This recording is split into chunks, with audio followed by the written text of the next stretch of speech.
할렐루야. 아멘.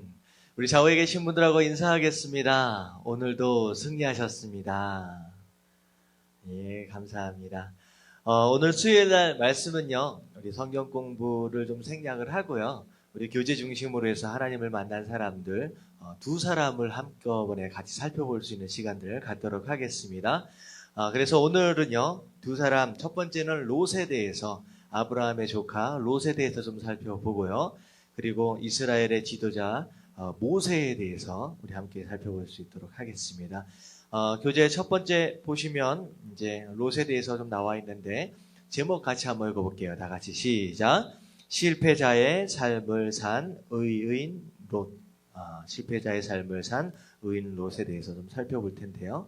여기서 이제 제목에서 보셨다시피 성경은 롯을 의인이라고 얘기를 하고 있습니다. 하지만 그의 삶의 여러 가지 과정들을 쭉 살펴보면요, 계속 실패하는 인생을 이제 살았던 그런 모습이 있었다라고 하는 거예요. 그래서 우리의 성도의 삶으로 삶 가운데 우리가 어떤 부분에 있어서 실패를 할 수 있는지, 그리고 어떻게 하면 그 실패를 피할 수 있는지, 의로운 삶으로서 어떻게 완성도를 높일 수 있는지에 대해서 우리 함께 살펴볼 수 있는 시간을 갖도록 하겠습니다. 자, 맨 먼저 이제 쭉 살펴보면요, 생각하기 밑에 네모칸이 쳐져 있는데 거기는 잠깐 다 놔두고요. 밑에 있는 글서부터 하나하나 좀 읽어보도록 하겠습니다. 다 같이 읽어볼게요. 롯은 시작. 롯은 아브라함이 안정된 생활을 버리고 하나님의 명령을 따라갈 때 그를 따라가기로 결정했습니다. 롯과 아브라함, 그리고 아브라함 아버지 데라 한꺼번에 이제 같이 갈대아 우르에서 이제 대가족처럼 이제 함께 살고 있었지요. 그리고 하나님께서 아브라함에게 나타나셔서 본토 친척 아비집을 떠나라고 말씀하셨을 때 데라와 더불어서 함께 떠나게 되는데요. 그때 롯도 함께 아브라함을 따라서 떠나게 되었다라고 하는 거예요. 그래서 창세기 12장 1절을 보면 뭐라고 나와 있느냐? 같이 한번 읽어보겠습니다. 다 같이 시작.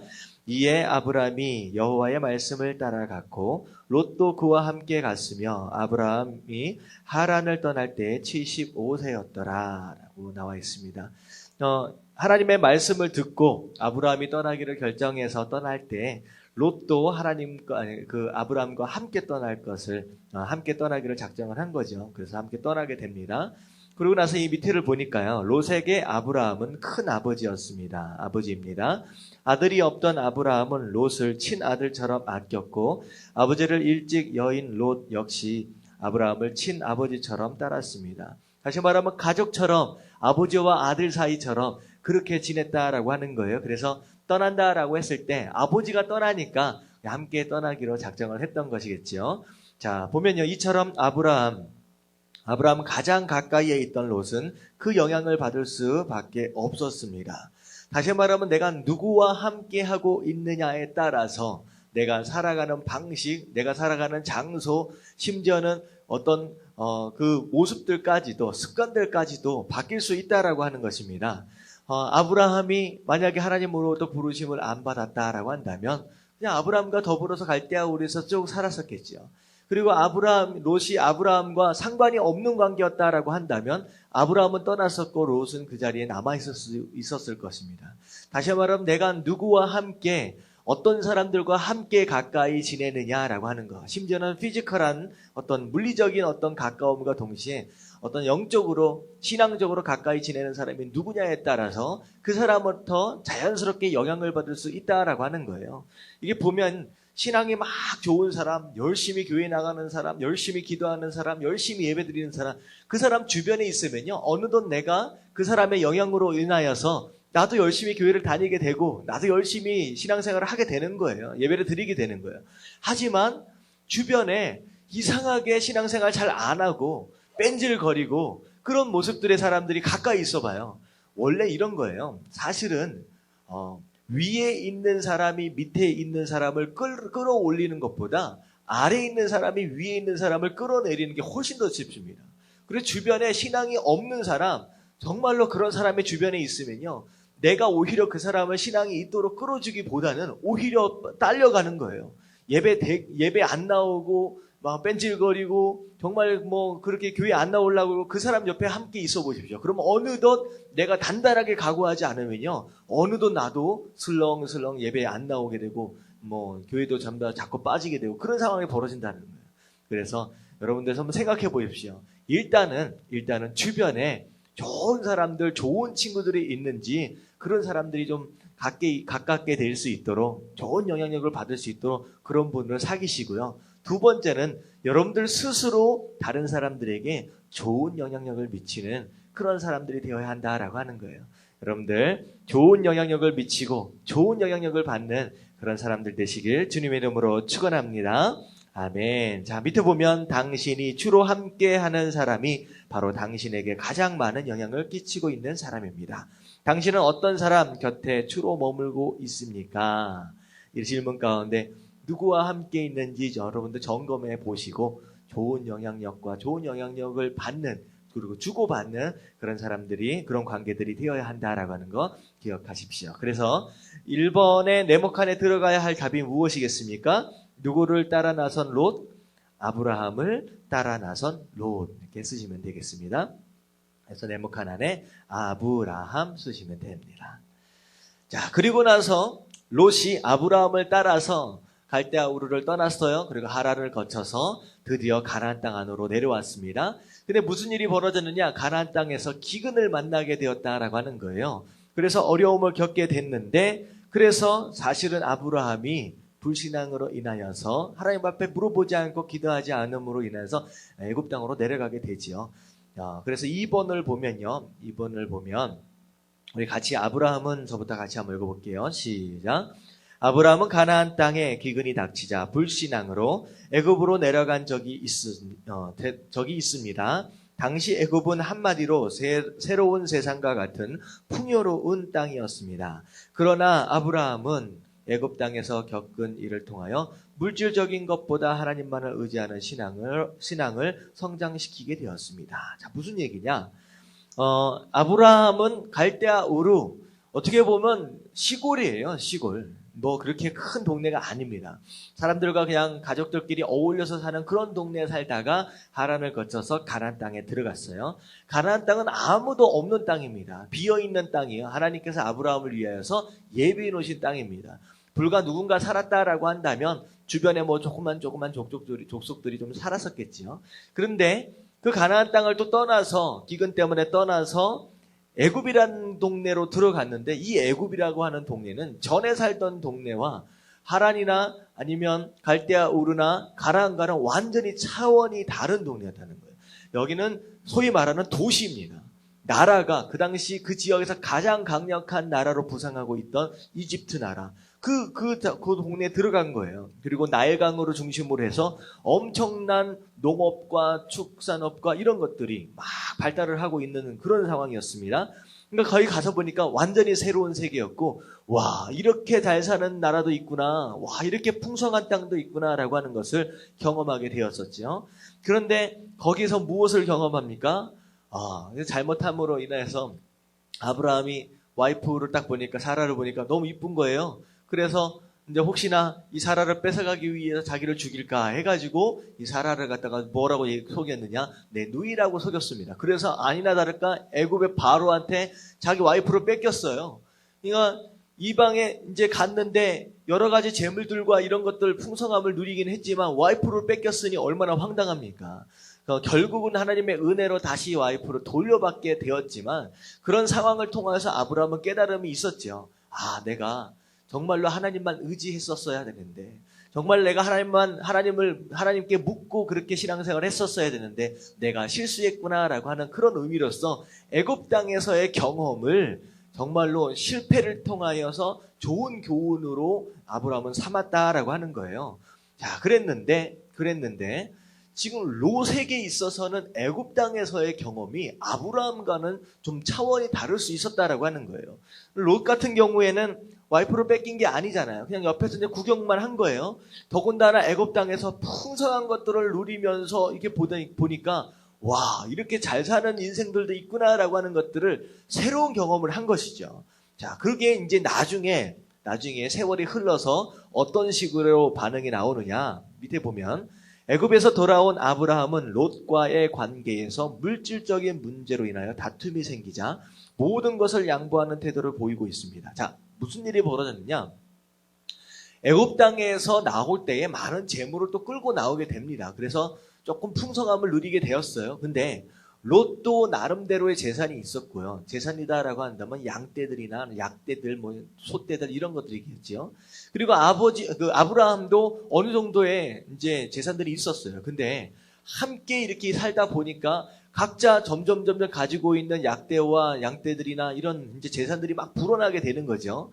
그러니까 이쪽도 동물들이 많고 이쪽도 동물들이 많으니까 서로 이제 기름진 땅에서 풀을 먹이려고 하다 보니까 이제 서로 이제 양떼나 이런 거 치고 있는 종들끼리 이제 싸움이 붙은 거예요. 그러니까 재산이 불어나면 불어날수록 더 행복해질 줄 알았는데 오히려 재산이 불어나는 것으로 인하여 분쟁과 다툼이 일어나게 된 거죠. 근데 아브라함은 거기서 깨끗하게 정리합니다. 왜냐? 애굽 땅에서의 풍성함을 누렸긴 누렸지만 그것을 통하여 얻은 교훈이 있잖아요. 이게 행복이 아니다라는 거예요. 그래서 지금 창세기 13장 9절 말씀 같이 한번 읽어볼게요. 시작.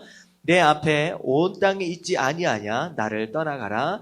내가 좌하면 나는 우하고 내가 우하면 나는 좌하리라. 그냥 아브라함은요. 재물에 대한 욕심이 그렇게 많지 않은 거예요. 그냥 넉넉하고 먹고 살만하니까 괜찮고. 그런데 이제 그랬기 때문에 아브라함은 롯에게 그래 네가 오른쪽으로 가면 내가 왼쪽으로 가고 네가 왼쪽으로 가면 내가 오른쪽으로 가겠다. 네가 알아서 선택하라 라고 말을 하는 거예요. 아브라함은 굉장히 재분에서부터 자유한 모습을 보입니다. 그런데 자 보세요. 밑에 보니까 그러자 애굽에서 함께 내려갔던 롯은 소돔과 고모라 땅을 선택했습니다. 이 같은 선택을 하는 데에는 애굽에서 받은 영향이 컸습니다. 이게 무슨 내용이냐? 자, 창세기 13장 10절 말씀 같이 한 목소리 읽어볼게요. 시작. 이에 롯이 눈을 들어 요단 지역을 바라본즉 소알까지 온 땅에 물이 넉넉하니 여호와께서 소돔과 고모라를 멸망시키지 전이었으므로 여호와의 동산 같고 애굽 땅과 같았더라. 무슨 얘기냐? 눈을 들어서 이제 어느 지역이든 네가 원하는 대로 차지해라라고 말씀을 이제 아브라함이 얘기를 하니까 살펴본 거예요. 딱 보니까 어디 지역이에요? 눈을 들어 요단 지역. 그러니까 요단 지역이다라고 얘기하면 강이 흘러가는 지역이잖아요. 그러면 거기는 사실 풍성합니다. 그리고 땅도 기름져요.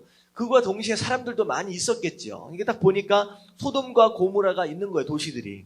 딱 보니까 와 정말로 풍성한데 어느덧 풍성한 것을 보니까 어떤 때가 생각이 났느냐? 전에 아브라함과 함께 애굽 땅에 내려갔던 그 땅이 생각이 나는 거예요. 와, 그 풍성했던 애굽 땅.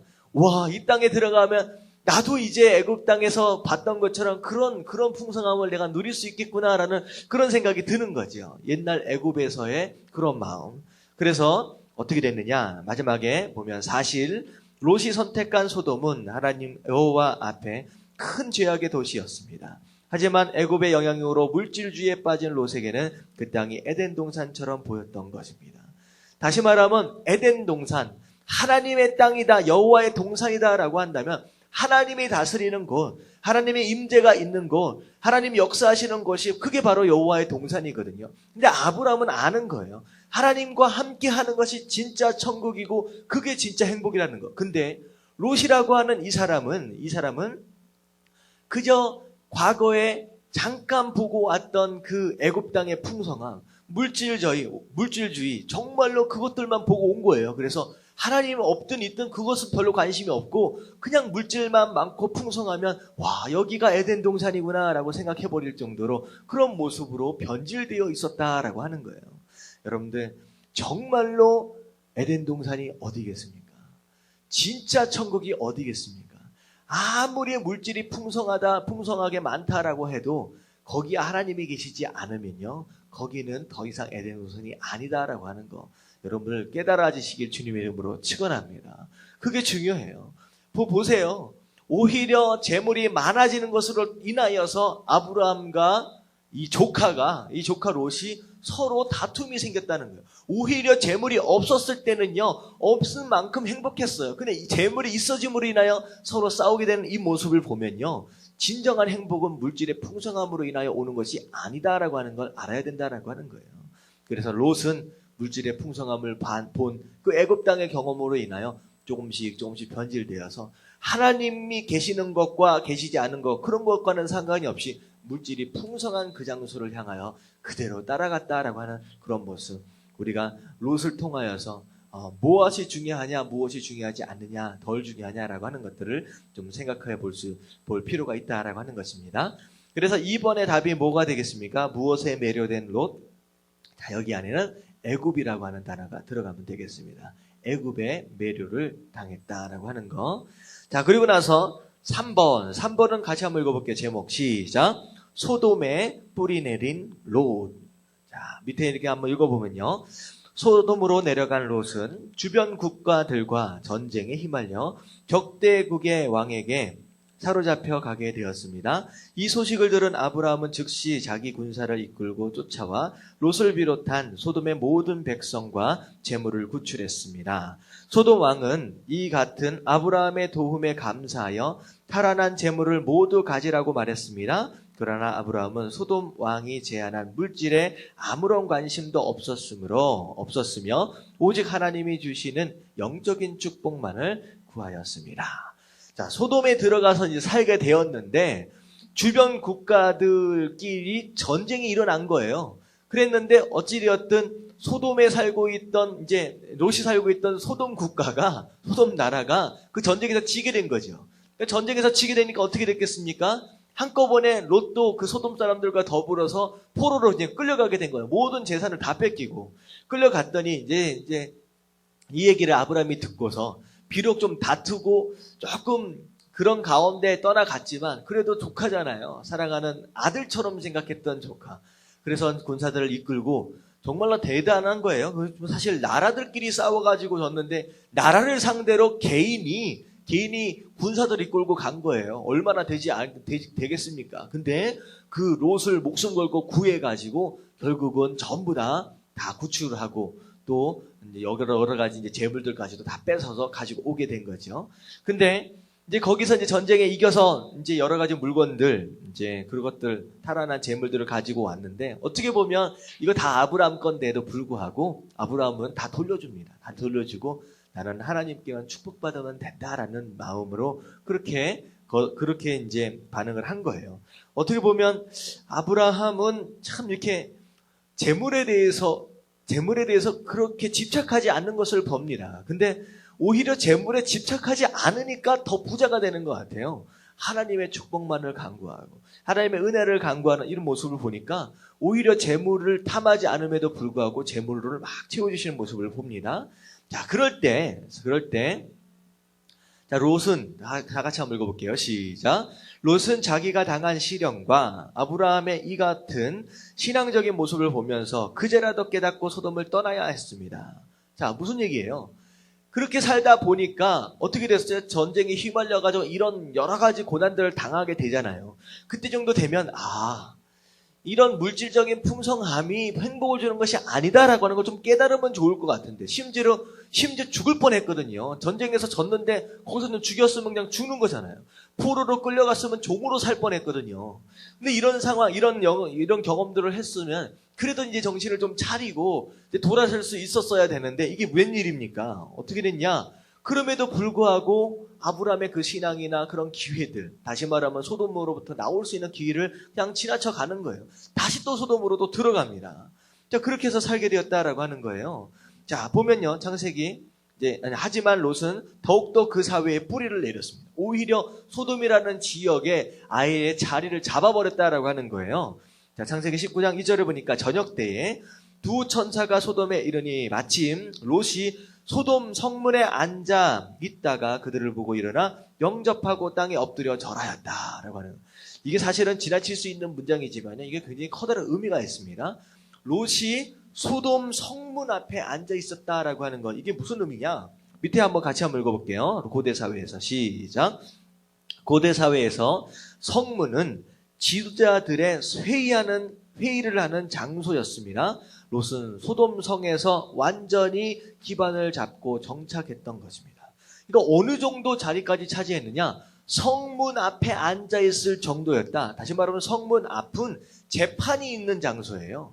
그러니까 성문 앞, 그냥 문 앞이 아니에요. 성문 앞은 무슨 문제가 생기면 재판이나 그 지역의 무슨 장로들이나 이런 사람들이 앉아있다가 그런 문제들이 일어나면 성문 앞에서 재판이 이루어지는 거예요. 그러니까 거기에 앉았다라고 한다면 어느 정도 물질적인 풍성함과 함께 어느 정도 자기 자리를 잡은 거예요. 어느 정도 권한을 잡은 거예요. 그러니까 이 보니까 끝까지 물질에 이제 묻혀가지고 거기에 빠져가지고 아예 소돔의 터줏대감처럼 자리를 잡아버리는 상황이 벌어졌다라고 하는 거예요. 결국 계속 찾아오는 이런 하나님의 경고와 기회들을 계속 놓치게 되는 것이죠.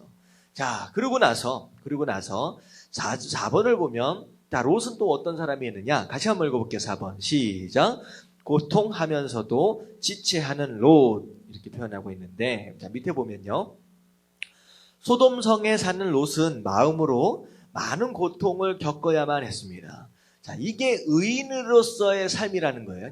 이게 하나님이 뭐라고 말씀하셨냐? 롯이 의인이었다라고 얘기하잖아요. 마음 가운데 의로운 마음이 있다라고 하는 거예요. 하나님의 마음이. 그러니까 죄가 막 이렇게 있는 장소에서 살려고 하니까 마음이 얼마나 힘들겠습니까? 죄악 가운데 살려고 하니까 죄책감도 들고. 자, 그래서 베드로서 2장 7절부터 8절까지 보면 이제 롯에 대해서 어떻게 표현하고 있느냐? 같이 한번 읽어볼게요. 무법한 시작.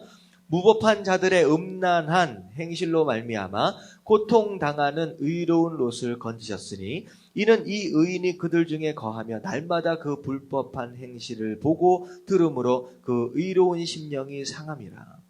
그러니까 의로운 마음, 하나님의 마음이 안에 있는 거예요. 성령 하나님이 계시는 거예요. 근데 계속 주변에 죄 짓고 있는 그런 것들만 보고 듣고 그런 것들만 만나고 하니까 얼마나 마음 가운데 상처가 되고 얼마나 마음이 힘들었었겠냐라고 하는 거예요.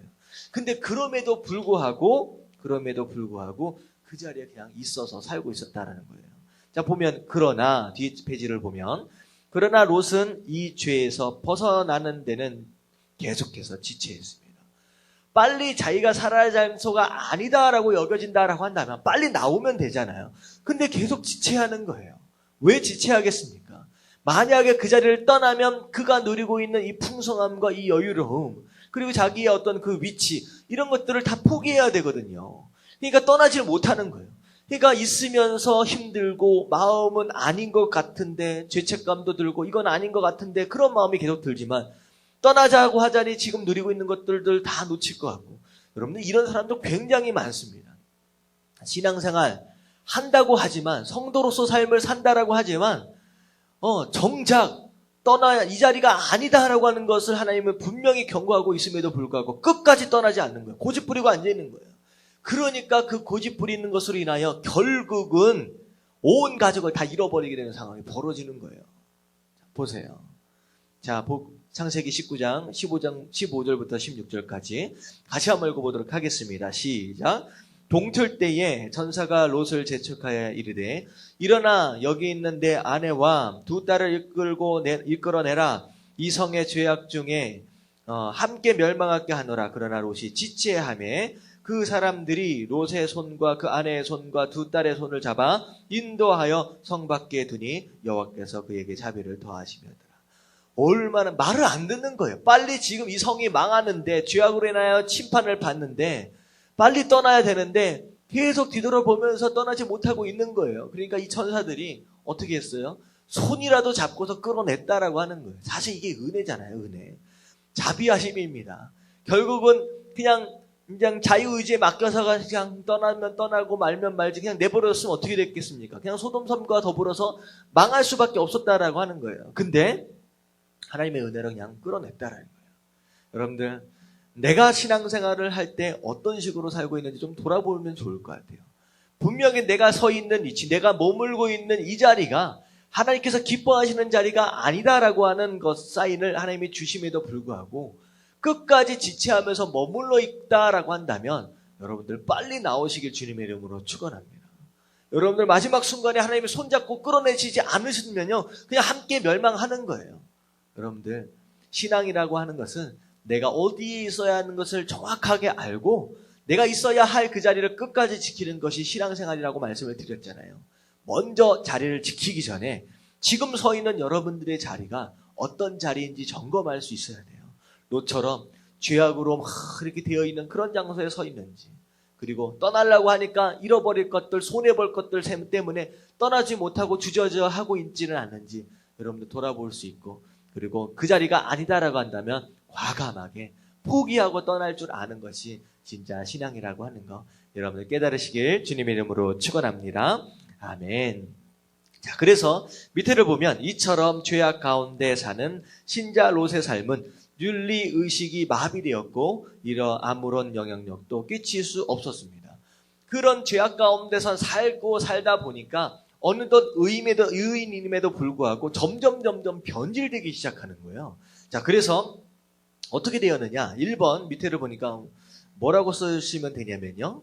자, 윤리적 무감각이라고 쓰시면 됩니다. 윤리적 무감각. 자, 무슨 얘기냐? 창세기 19장 8절 말씀 다시 한번 읽어볼게요. 시작. 내게 남자를 가까이 하지 아니한 두 딸이 있노라. 청하건대 내가 그들을 너희에게 이끌어내리니 너희 눈에 좋을 대로 그들에게 행하고 이 사람들은 내 집에 들어왔은즉 이 사람들에게는 아무 일도 저지르지 말라. 무슨 얘기냐? 천사 2명이 온 거예요. 왔는데 그 마을 사람들이 얼마나 타락했냐면 그 손님 온 두 손님을 끌어내라는 거예요. 마을 사람들이, 그 소돔성 사람들이. 그러고 나서 우리가 그들과 함께 상관하겠다. 무슨 얘기냐? 얼마나 소돔성이 성적으로 타락했으면 동성연애나 이런 것들이 이렇게 해가지고 정말로 이 남자들이 들어왔는데 그들과 함께 그런 그 성적인 어떤 그런 행위들을 하겠다라고 하는 거예요. 자, 그랬을 때 이 롯이 어떻게 반응했는지 아세요? 이제 이 천사들이라는 걸 아니까 건드리지 말라라고 하면서 자기 딸 둘을 갖다가 내주겠다라고 하는 거예요. 이 딸을 내주겠다고 하니까 이 딸 둘과 상관하라고 말하는 거예요. 이게 어떻게 아버지로서 할 수 있는 이야기겠습니까? 말이 안 되는 얘기죠. 근데 이렇게 될 수도 있다는 거예요. 의인이라고 얘기하지만 어느덧 죄 가운데 물들어 살다 보니까 영적으로, 신앙적으로, 정말 윤리적으로, 도덕적으로 이게 무감각해진 거예요. 지금 자기가 하고 있는 것이 무슨 행동인지 모르는 거예요. 이게 굉장히 위험한 거예요. 여러분들이 지금 어느 땅에서 어떻게 살고 있느냐, 어떤 사람들과 함께 만나고 있느냐에 따라서 여러분들이 그 사람들과 물들어 버릴 수 있다는 거예요. 그래서 전에는 이건 당연히 하면 안 되지. 당연히 그렇게 해야지. 당연히 주일은 지켜야지. 당연히 예배는 나가야지. 이러다가 누구랑 있느냐 이것을 통하여서 어느덧 어쩔 수 없지. 바쁘면 못 나가는 거. 이렇게 바뀌어 버린다는 거예요. 이 롯이라고 하는 사람 그렇게 되어 버렸습니다. 자, 보면 롯은 자기 집에 온 손님을 보호하기 위해 선뜻 자기 딸들을 내주겠다고 제안하고 있습니다. 말도 안 되는 이런 행동을 아무런 생각 없이 그냥 하게 되는 정말 제정신 아닌 짓들을 하게 될 수도 있다라고 하는 거예요. 여러분들 가까이 하는 가까이 있는 그런 환경들, 사람들을 조심하십시오. 어느덧 물들어 버리면 똑같이 변해버린다라고 하는 거예요. 여기 보니까 윤리적으로 무감각해져 버린 롯의 모습을 보게 된다라고 하는 거예요. 자, 그리고 롯은 어떤 사람이 되어버렸느냐? 자, 보면 무능한 영향력이라고 되어 있어요. 자, 19장 14절 말씀을 같이 한번 읽어볼게요. 시작. 롯이 나가서 그 딸들과 결혼할 사위들에게 말하여 이르되 여호와께서 이 성을 멸하실 터이니 너희는 일어나 이 땅 이곳에서 떠나라 하되 그 사위들은 농담으로 여겼더라. 이 딸들이 사실 결혼은 아직 안 했어요. 근데 앞으로 결혼할 사위들이 있었나 봐요. 근데 이제 이 성이 멸망을 하게 될 것이다 라고 얘기를 해서 같이 나가자라고 했더니 사위들, 어떻게 보면 사위와 장인어른과의 사이는 사실 참 어려운 사이입니다. 사위가 이게 함부로 이렇게 얘기할 수 있는 사람대가 아니에요. 근데 장인어른이 사위한테 이 성이 멸망하니까, 이게 망하니까 같이 나가자라고 했을 때 이 사위들이 장인어른의 말을 뭘로 여겼다고요? 농담으로 여겼다라고 하는 거예요. 농담으로. 그러니까 얼마나 사람들한테 우습게 여김을 받았느냐라고 하는 거예요. 전혀 영향력이 없는, 가족에게도 영향력이 없는 그런 삶을 살았다라고 하는 거예요. 자, 밑에 보면 롯은 자기 사위들에게 진지하게 설득하고 간증했지만 그들의 귀에는 농담으로 들릴 뿐이었습니다. 롯의 시대는 오늘날 우리가 살고 있는 시대와 흡사합니다. 롯은 우리에게 좋은 반면교사가 되고 있습니다. 결국은 롯의 이런 안타까움, 실패하는 인생을 통하여서 우리가 다시 한번 돌아보고 우리의 신앙을 점검할 필요가 있다라고 하는 거예요. 결국은 의인임에도 불구하고 끝까지 실패하는 인생을 살았던 롯, 우리가 통하여서 무엇을 살펴볼 수 있느냐? 첫 번째, 아브라함을 따라갔던 롯을 통하여서 내가 누구와 함께하고 있느냐, 가까이 하고 있는 사람이 누구냐, 내가 누구로부터 영향을 받고 있느냐라고 하는 것 중요하다라고 하는 거예요. 여러분들 스스로 좋은 영향력을 주는 사람이 됨과 동시에 주변 사람들 좋은 영향을 받을 수 있는 그런 사람들과 가까이 할 수 있어야 된다라고 하는 거 기억하시기 바랍니다. 그리고 나서 롯은 어떤 사람이었느냐? 애굽에 내려갔을 때 물질적인 풍성함에 빠져버린 사람이에요. 여러분들 절대 풍성함이 있다고 행복을 주지는 않습니다. 결국은 오히려 풍성함으로 인하여 분쟁이 일어나고 다툼이 일어났다는 것을 여러분들 기억하시면서 무엇이 진정한 행복이냐? 여러분들 하나님이 계시는 곳이 진정한 행복이다라고 하는 거 여러분들 깨달으시고요. 그리고 롯을 보니까요. 기회들이 계속 주어져요. 소돔을 계속 떠나라라고 하나님의 사인이 오는에도 불구하고 끝까지 거부하고 자리를 잡아버립니다. 결국은 그것으로 인하여 롯이 변질되게 된다라고 하는 거. 여러분들 중간중간 허락하신 하나님의 사인을 볼 줄 아는 것이 지혜다라고 하는 거 여러분 깨달으시고요. 그리고 여기가 내 자리가 아니다라고 하는 걸 알매도 불구하고 끝까지 지체하는 사람. 하나님 분명히 경고함에도 불구하고 미적미적거리면서 떠나지 못하는 사람. 결국은 그것 때문에 망한다라고 하는 거예요. 그래서 롯이 어떻게 변해버렸어요? 계속 머물러 있으니까 윤리적으로 무감각해졌어요. 지금 변질되어 버린 거예요. 의인인데 의인이 아닌 사람으로 가버리는 거예요. 뭐 죄를 짓고도 죄를 지은 것 같지도 않고요. 정말로 도덕적으로 윤리적으로 완전히 무감각해져 버리는 어떤 그런 상황이 벌어졌다라고 하는 거. 그리고 그렇게 변화되니까 심지어 사위들한테도 얘기했음에도 불구하고 농담으로 여길 정도로 우습게 여김을 받는 그런 사람이 되어버렸다는 거. 여러분들 좀 기억하시면서 여러분 인생 가운데 내가 의인으로서 어떻게 살아야 하겠느냐라고 하는 것을 다시 한번 점검하면 좋을 것 같습니다. 아멘. 자, 다음으로 좀 넘어갈게요. 다음에 넘어가면 우리가 모세에 대해서 좀 살펴보도록 하겠습니다.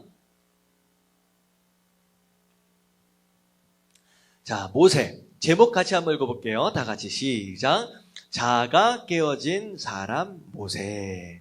자, 모세에 대해서 좀 살펴볼 때에 오늘 말씀을 보면 이 밑에 교지를 보면 생각하기 밑에 보면 모세의 인생은 세 단계로 나눌 수 있습니다. 라고 나와 있어요. 자, 모세의 인생의 세 단계. 이게 이제 먼저 말씀을 드리면요. 첫 번째가, 무슨 시절이 있었겠습니까? 첫 번째, 모세에게 있어서 왕자로서의 40년이 있었어요. 왕자로서의 40년. 그리고 그 뒤에 오는 인생이 어떤 인생이었느냐? 광야에서 목자로서의 40년이 있었습니다. 목자로서의 40년. 그리고 그 뒤에가 바로 이스라엘 백성을 인도하는 지도자로서의 40년이 있었어요. 그래서 40년, 왕자와 목자와 지도자의 40년으로 해서 총 120년을 산 사람이에요. 이 네 가지 세 단계가 어떤 의미가 있는지를 우리가 살펴볼 수 있는 시간이 되겠으면 좋겠습니다. 자, 첫 번째, 네모칸 안에 들어가야 할 단어가 무엇이겠습니까? 자, 왕자 모세입니다. 첫 번째 40년, 왕자로서의 삶을 살았던 모세의 삶, 어떤 삶이었느냐라는 거예요. 자, 밑에 첫 단계는 다 같이 한번 읽어볼게요. 시작. 첫 단계는 40살까지 이집트 왕자 시기입니다. 모세는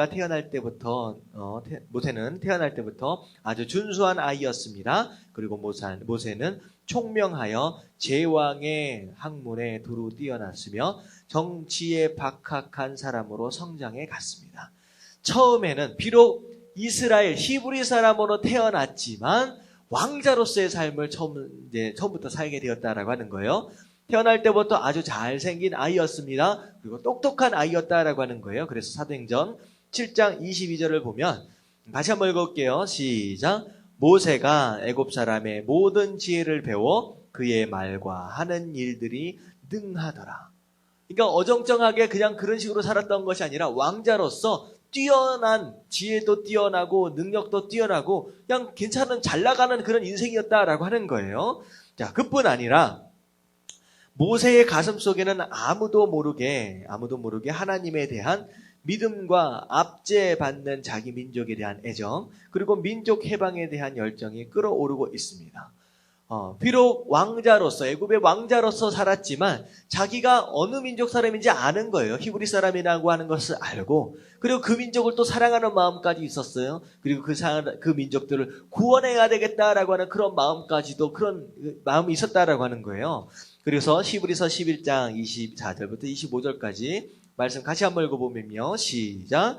믿음으로 모세는 장성하여 바로의 공주의 아들이라 칭함을 받기를 거절하고 도리어 하나님의 백성과 함께 고난받기를 잠시 죄악의 낙을 누리는 것보다 더 좋아하고 라고 나와 있어요. 그러니까 그 백성들과 함께 고난을 받는 것이 오히려 잠깐 사는 어떤 왕자의 삶보다 더 가치 있게 생각했다라고 하는 거예요. 어떻게 보면 모세의 앞에 왕자로서의 40년, 능력도 있고 지혜도 있고 백성을 사랑하는 마음도 있고 또 구원하려고 하는 어떤 민족 해방에 대한 그런 마음도 있고 그런 열정도 있고 정말로 괜찮았다라고 하는 거예요. 자, 그런데 모세는 40세가 되자 자기 민족 이스라엘을 돌아보게 되었습니다. 결국은 자기 마음 가운데 이제 타오르는 그 열정, 그 민족 해방에 대한 열정을 왕자라고 하는 신분과 그 지혜와 그 능력, 그 젊음과 더불어서 함께 해보려고 애를 썼다라고 하는 거예요. 그래서 사도행전 7장 23절부터 24절까지 말씀을 보면요. 나이가 40이 되매 그 형제 이스라엘의 자손을 돌볼 생각이 나더니 한 사람이 원통한 일을 당함을 보고 보호하여 압제받는 자를 위하여 원수를 갚아 애굽 사람을 쳐 죽였다. 드디어 민족 해방을 위해서 행동으로 옮기기 시작했다라고 하는 거예요. 자, 민족 해방을 도모하고 있던 모세는 이 일 후에 기대와 흥분으로 가득 차게 되었습니다. 그렇죠. 이제 왕자로서의 어떤 자기 위치도 있잖아요. 지혜도 있잖아요. 능력도 있고 젊음도 있잖아요. 그리고 자기가 뭔가 일을 했다라고 하는 거죠. 그리고 자기 민족을 어쨌든 구원했다라고 하는 거죠. 그럼으로써 마음 가운데 엄청난 기대와 흥분으로 막 가득 차요. 이제 내가 가지고 있는 것으로 하나님의 뜻을 어떻게 이루어볼 수 있지 않냐라고 하는 어떤 엄청난 그런 기대가 있었다라고 하는 거죠. 자, 그래서 사도행전 7장 25절 같이 한번 읽어볼게요. 시작.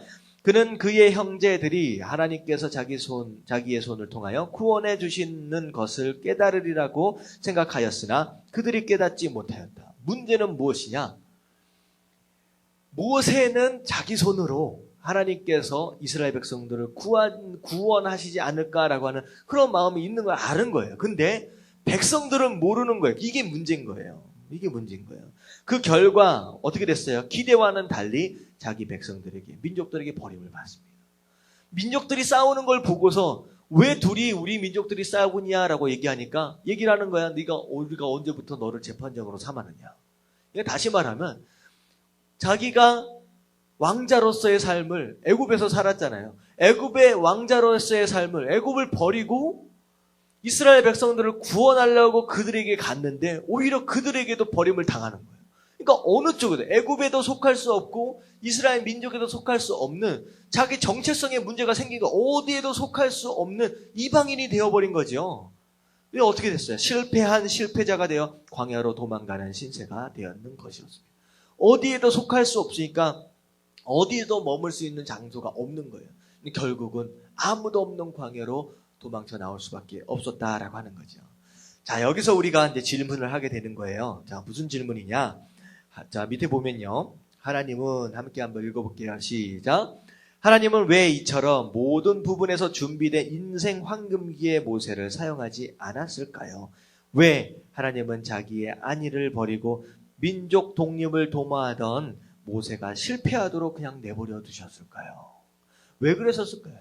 정말로 좋은 기회잖아요. 모세만큼 민족 해방을 담당할 수 있는 사람이 어디 있겠습니까? 근데 정말로 절호의 기회일 수 있다라고 생각하는 그 시기를 왜 실패할 수밖에 없도록 그냥 내버려 두셨느냐라고 하는 거예요. 자, 그 이유는 설명하고 있습니다. 같이 한번 읽어볼게요. 시작. 그 이유는 인생 첫 단계의 모세는 자가 살아있는 사람이었기 때문입니다. 모세가 하려는 일은 신앙적이고 선한 일이었습니다. 하지만 그가 가장 신뢰하고 있던 대상은 다름 아닌 바로 자기 자신이었습니다. 자, 여기까지만 볼게요. 무슨 얘기냐? 물론 모세가 할 수 있는 일이 너무나도 많았어요. 너무나도 좋은 기회였어요. 근데 중요한 건 무엇이냐? 그 뜻도 분명히 하나님의 뜻이셨지만 지금 모세에게 있어서 심각한 문제는 지금 이 일을 누굴 믿으면서 하려고 했다는 거예요? 자기 자신을 믿는 가운데. 아까 지금 다시 말하면 자기가 가지고 있는 이 왕자라고 하는 위치, 자기가 가지고 있는 지혜, 자기가 가지고 있는 열정, 자기가 가지고 있는 능력, 젊음, 이것을 가지고 하려고 했기 때문에 자기를 믿고 의지하면서 이 일을 하려고 했기 때문에 그건 아니라는 거예요, 하나님이. 자, 보면 하지만 인간의 자아는 전적으로 타락했기 때문에 결코 하나님의 뜻을 이룰 수 없고 궁극적으로 불완전과 무능함과 변절밖에는 나타나지 못합니다. 그래서 하나님은 자아가 깨어지지 않는 사람은 사용할 수 없는 것입니다. 결국은 자기 자신을 너무 신뢰하고 있기 때문에 그것을 가지고서는 하나님께서 사용할 수가 없었던 거예요. 그래서 결국은 40년의 왕자로 살았던 이 중요한 시기 하나님이 실패할 수밖에 없었지만 그냥 두셨다라고 하는. 결국 이 실패함으로 인하여서 이제 모세가 이제 정말로 쓰임 받을 수 있는 사람으로 조금씩 변화되어져 가는 과정이 그 다음에 40년입니다. 자, 2번을 보면, 자, 네모 안에 들어가야 할 단어가 무엇이냐? 자아가 깨어지는 모세입니다. 자아가 깨어지는 모세. 자아가 깨어지는 모세. 자, 밑에 글 한번 같이 한번 읽어볼게요. 모세, 시작. 모세의 인생의 두 번째 단계는 80살까지의 광야 40년간입니다. 도망 나온 사막에서 모세는 처음에는 자기 실수에 대한 안타까움과 그 은혜를 모르는 유대인에 대한 분노, 또 한번 자기 능력을 발휘해보고 싶은 욕망으로 인해 무척 괴로워했을 것입니다. 그러나 오락의 같은 기회도 주어지지 않고 40년이라는 세월이 흘렀습니다. 그러는 사이 모세는 점점 자신이 얼마나 더덥고 죄된 존재인지를 절감하게 되었습니다. 40년 동안 뭐 하며 살았어요? 장인의 양을 치며 살았습니다. 이게 보면 자기 소유의 양이 없을 정도로 어떻게 보면 무능력한 상태에서 그저 시간 가는 인생을 살았다라고 하는 거예요. 처음에 광야로 도망쳐 나왔을 때는 억울할 거예요. 분할 거예요. 왜 나를 못 알아주냐라고 하는 거예요. 내가 이렇게 쓰임받을 수 있었는데 왜 나에게 기회가 안 주어졌느냐. 여러 가지 번민한 가운데 시간이 지나갔겠죠. 근데 시간이 지나고 어느덧 40년이 되었을 때는 아직까지도 자기 양도 칠 수 없는 정말로 무능력하고 별 볼 없는 사람으로 그저 80 먹은 노인으로 그냥 변해버렸다라고 하는 거예요. 자, 밑에 보면 하나님은 모세가 80살이 되었을 때에 다시 그에게 민족 해방의 사명을 주셨습니다. 그러나 그 소명 앞에서 모세는 자기의 무능에 대해 안 된다고 고백했습니다. 자, 모세가 80세 됐을 때 이제 하나님 부르시잖아요. 그리고 민족 해방에 대한 사명을 이제 허락하십니다. 허락하시는데 그때의 모습의 모습은 어떤 모습이었느냐? 자, 출애굽기 4장이죠. 자, 모세가 여기 한번 읽어볼게요. 시작. 자, 모세가 여호와께 아뢰되 오 주여 나는 본래 말을 잘하지 못하는 자이니이다. 주께서 주의 종에게 명령하신 후에도 역시 그러하니 나는 입이 뻣뻣하고 혀가 둔한 자이니라. 얼마나 40년 동안 시골에 처박혀서 광야에 처박혀서 그렇게 살았으면 나는 말도 잘 못합니다. 나는 입이 둔한 사람입니다. 뻣뻣한 사람입니다. 그런 식으로까지 이제 낮아졌느냐라고 하는 거예요. 자, 보면 하나님은 누가 입을 지었느냐? 누가 말 못하는 자나 못 듣는 자나 눈 밝은 자나 맹인이 되게 하였느냐? 나 여호와가 아니냐? 내가 내 입과 함께 있어 할 말을 가르쳐 주겠다라고 이제 격려하셨습니다. 그러나 그때에도 모세는 자기가 적임자가 아니라고 말하고 있습니다. 보니까 모세가 이르되 오 주여 보낼 만한 자를 보내소서.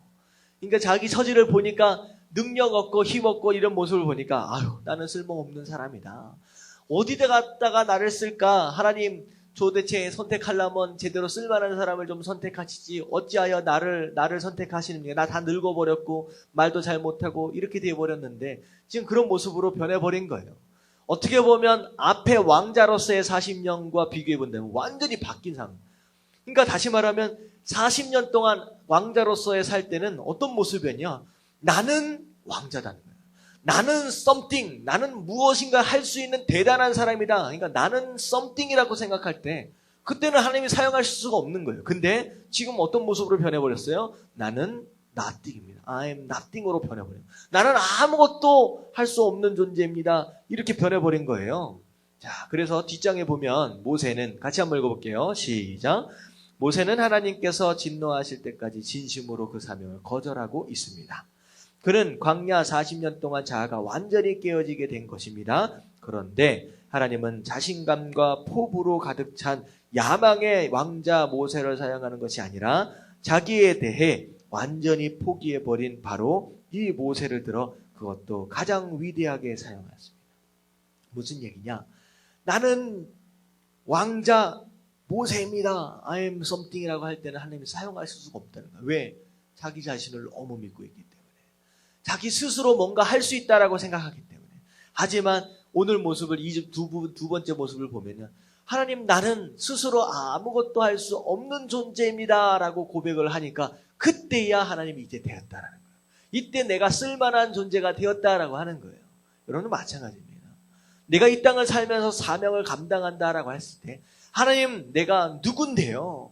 내가 뭐도 배우고 무슨 경험도 있고 내가 나는 something이다라고 얘기할 때 하나님 사용하실 수가 없는 거예요. 스스로 할 줄 안다라고 여겨질 때는요, 하나님 사용하실 수가 없는 거예요.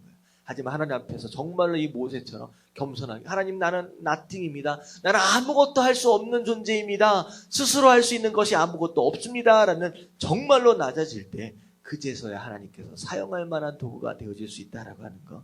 여러분들, 이 모습이 바로 하나님께서 찾으시는 모습이다라고 하는 거. 여러분들 기억할 수 있게 되길 주님의 이름으로 축원합니다. 아멘. 자, 그리고 나서 40년이 지났어요. 드디어 하나님께서 자아가 완전히 깨어지고 겸손한 모습이 되어버린 그 모세를 사용하십니다. 그리고 세 번째, 모세는 어떤 사람으로 변화되느냐? 자, 거기 들어갈 단어는 하나님입니다. 하나님의 사람 모세입니다. 드디어 겸손한 모습으로 완전히 깨어진 모습으로 내려갈 때 드디어 하나님이 너는 내 사람이다 라고 얘기를 하시는 거예요. 자, 보면 모세의 인생 세 번째는 120살까지 하나님의 위대한 도구로 사용된 40년간입니다. 80부터 120살까지 정말로 하나님 앞에 아름답게 쓰임받았다라고 하는 거예요. 이 기간 동안의 모세를 가장 잘 나타내는 나타내주는 성경 구절은 아래와 같습니다. 민수기 12장 3절 말씀 같이 한번 읽어볼게요. 시작. 이 사람 모세는 온유함이 지면의 모든 사람보다 더하더라 라고 하는 거예요. 자, 여기서 나오고 있는 온유란 자아가 완전히 깨어져 하나님만을 의지하는 상태를 이르는 말입니다. 그러니까 어떻게 보면 모세가 어떤 모습으로 바뀌었다는 거예요? 완전히 깨어져서 정말로 나는 아무것도 할 수 없고 하나님만 의지할 수밖에 없습니다 라고 하는 모습으로 변화되었다라고 하는 거예요. 자, 그래서 밑에를 보면 모세의 마음에는 항상 이런 생각으로 가득 찼습니다. 나는 무지하고 무능하고 순간적이지만 여호와 하나님은 진지하시고 전능하시며 영원하시다. 나는 무능하지만 내게 능력 주시는 하나님 안에서 내가 모든 것을 할 수 있다. 이처럼 자아가 완전히 깨어진 모세는 하나님과 친구처럼 사귈 수 있었고 백성의 죄를 사하기 위하여 자기 이름을 생명책에 지어달라고까지 간구할 수 있는 사람이 되었습니다. 얼마나 사랑이 많은 사람이었고 온유한 사람이었느냐. 정말로 백성들, 하나님을 향하여 불평하고 있는 그 백성들을 향하여 차라리 내 이름을 지워서라도 이들을 좀 구원해 달라고 얘기할 정도로, 그렇게 기도할 정도로 그렇게 착한 사람으로 벽연되었다라고 하는 거예요. 자, 마지막 하나님께서 같이 한번 읽어볼게요. 시작. 하나님께서 사용하신 모든 사람들의 한 가지 공통점은 자아가 깨어지고 그 안에 예수님께서 온전히 주인이 되신 사람이었다라고 하는 점입니다. 라고 하는 거예요. 자, 오늘 또 두 번째 사람 모세에 대해서 우리가 좀 살펴봤는데 모세의 인생 세 가지로 좀 나눠서 봤죠. 첫 번째 어떤 인생이었습니까? 40년 동안 왕자로 살았어요. 능력도 있고 어느 정도 자리 위치도 있고 열정도 있고 지혜도 있고 뭔가 해볼 수 있을 것이다 라고 생각할 때 그때 하나님이 사용하지 않으셨다는 거예요. 오히려 그 마음 가운데 있는 자기 자신을 의지하는 그 마음을 오히려 빼시기 위해서 그 자아를 무너뜨리기 위해서 오히려 40년 동안의 광야 생활 그것을 허락하신 거예요. 그 40년 동안의 광야 생활 동안에 모세는 어떤 사람이 됐습니까? 하나님 없이는 나는 아무것도 할 수 없습니다. 나는 무능력한 사람입니다. 이렇게 변해버렸어요. 자, 그렇게 되니까 하나님이 모세를 사용하시는 거예요. 그 모세를 사용하십니다. 그렇게 해서 나중에 어떻게 됐어요? 모세 정말로 하나님 이 땅에서 가장 온유한 사람이다라는 칭찬을 받을 정도로 정말 지도자로서 하나님의 사람으로서 아름답게 쓰임받는 모습을 보게 됩니다. 여러분들 정말로 하나님 앞에 아름답게 쓰임받기 원하는 사람이 되시려면요. 어떤 사람이 되어야 하느냐? 내가 스스로 뭔가를 할 수 있다라고 여기는 사람이기보다는 하나님 앞에서 하나님 도우시지 않으면 나는 아무것도 할 수 없는 사람입니다 라고 하는 겸손함이 있는 사람, 바로 그런 사람만이 하나님께서 쓰실 수 있는 사람이 된다라고 하는 거 여러분들 기억하시길 주님의 이름으로 축원합니다. 아멘. 자, 이 시간 한번 기도하실 때 우리 두 인물에 대해서 좀 살펴봤죠. 롯에 대해서 좀 살펴봤고 모세에 대해서 살펴봤습니다. 하나님 의인이지만 롯처럼 실패하는 그런 인생 살지 않게 하시고 하나님 모세처럼 정말로 겸손하게 낮아져서 하나님만 의지함으로 말미암아 아름답게 쓰임받을 수 있는 그런 사람들 될 수 있도록 해달라고 우리 마지막으로 주님 한번 부르짖고 통성으로 기도하도록 하겠습니다. 시작. 주님